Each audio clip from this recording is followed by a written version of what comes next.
알로하 여러분 안녕하세요. 저는 하와이 가이드북 오마이 하와이와 하와이 여행 에세이 알로하 파라다이스를 쓴 여행작가 박성혜라고 합니다. 반갑습니다.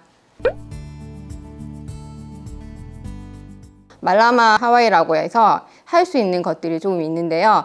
제가 또 이렇게 설명을 드리면 그거 다 알고 있는 거고 다 이미 하고 있는 거 아니야? 라고 생각을 하실 수도 있는데 실천하시는 분들은 많지는 않아요. 여행객들이 가장 첫 번째로 참여할 수 있는 게 바로 텀블러와 에코백 사용인데요.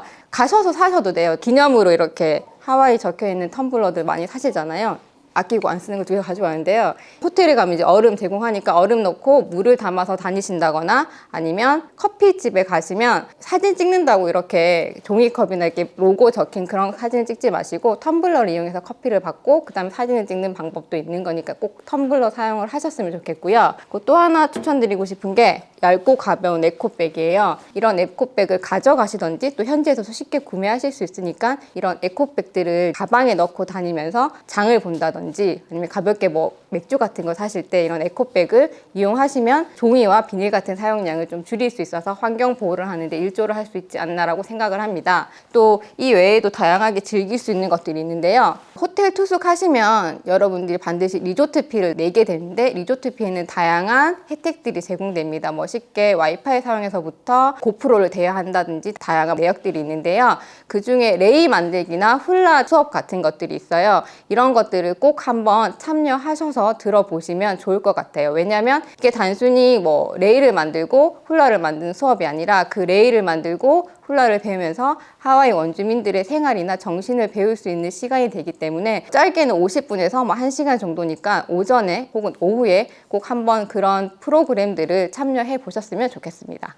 두 번째는 스노클링 많이들 하십니다. 뭐 대표적인 게 빅아일랜드에서 만타 스노클링을 많이들 하시는데요. 일반적으로 모터를 달린 배를 타고 나가서 그곳에서 이제 스노클링을 하는데 그 모터도 이제 바다 환경 오염에 이제 피해를 줄 수 있으니까 그런 모터 배를 이용하지 않고 스노클링으로 얕은 바다에 가서 참여하는 프로그램들이 요즘 많이 좀 선보이고 있거든요. 그런 투어 프로그램을 찾아보시고 참여해 보시는 것도 좋고요. 만타 같은 경우에는 꼭 스노클링을 하지 않더라도 만타 보는 스팟인데 그 식당에 가면 식당을 꼭 이용하지 않더라도 볼 수 있는 뷰 포인트가 있습니다. 그런 것들을 이용하셔가지고 좀 같이 보시면 좋을 것 같고요. 그리고 가장 쉽게 이제 여러분들 참여할 수 있는 것은 여자분들 같은 경우에는 선셋 요가 많이 하시잖아요. 비치 요가. 그 비치 요가도 일반적인 비치 요가가 아니라 하와이 자연에 대해서 알고 쓰레기를 좀 주우면서 같이 하는 비치 요가 프로그램들이 있어서 프로그램을 선택하실 때 조금 환경을 생각할 수 있는 프로그램들을 좀 눈여겨보시면 여러분들의 여행 경험이 조금 더 올라가지 않을까라는 생각을 합니다.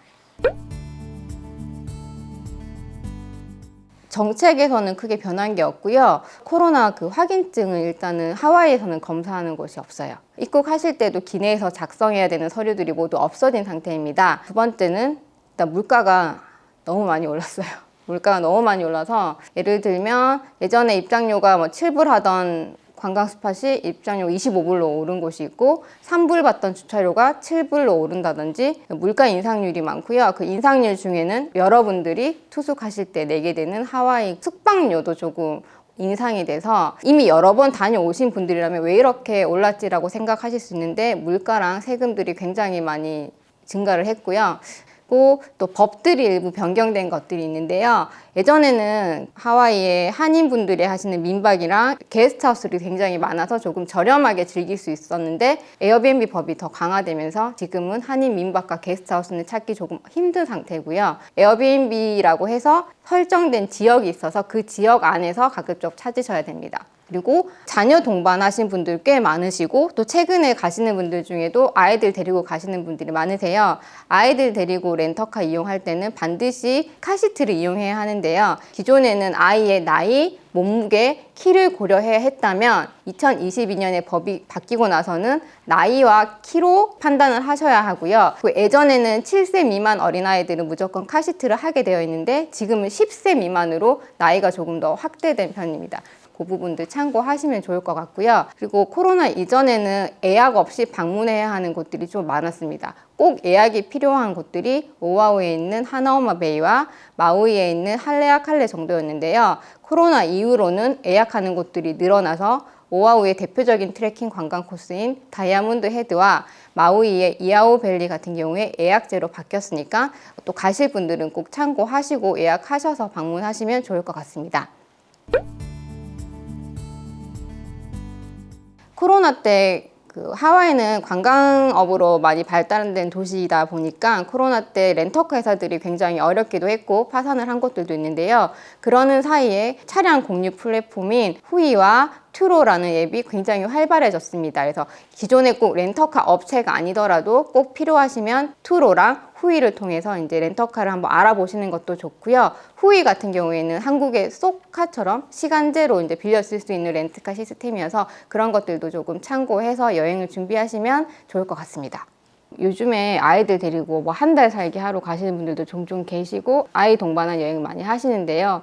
저는 가급적이면 부엌이 있는 숙소를 얻으셔가지고 하루 한 끼 정도는 좀 해 드시는 거를 추천을 드려요. 식비가 생각보다 굉장한 곳이어서 만약 2인 나가서 브런치를 먹으면 메뉴 2개 시키고 차 2잔 시키면 거의 4, 5만 원 정도 생각해야 될 정도고, 저녁 같은 경우에는 스테이크 하우스에 가면 스테이크 시키고 뭐 기분 좋으니까 와인 한 잔 시키고 20만 원, 25만 원 정도 나오니까, 미국도 양질의 스테이크가 싸기로 유명한 곳이니까 부엌 있는 숙소를 구하셔서 하루 한 끼 정도는 고기 구워서 즐기시는 것도 식비를 아낄 수 있는 방법 중 하나라고 생각을 하고요. 사실은 예전에는 제가 여행 가시면 그냥 전 일정 다 렌터카 빌리셔서 여행하세요 라고 했는데, 렌터카 물가도 너무 올랐고 중요한 게 파킹비가 너무 많이 올라서 오아후에 있는 호텔들 같은 경우에는 파킹비가 하룻밤에 최소 35불부터 50불, 65불까지 받는 데가 있기 때문에 그게 좀 부담스럽게 이제 다가올 수 있을 것 같더라고요. 그래서 그런 분들한테는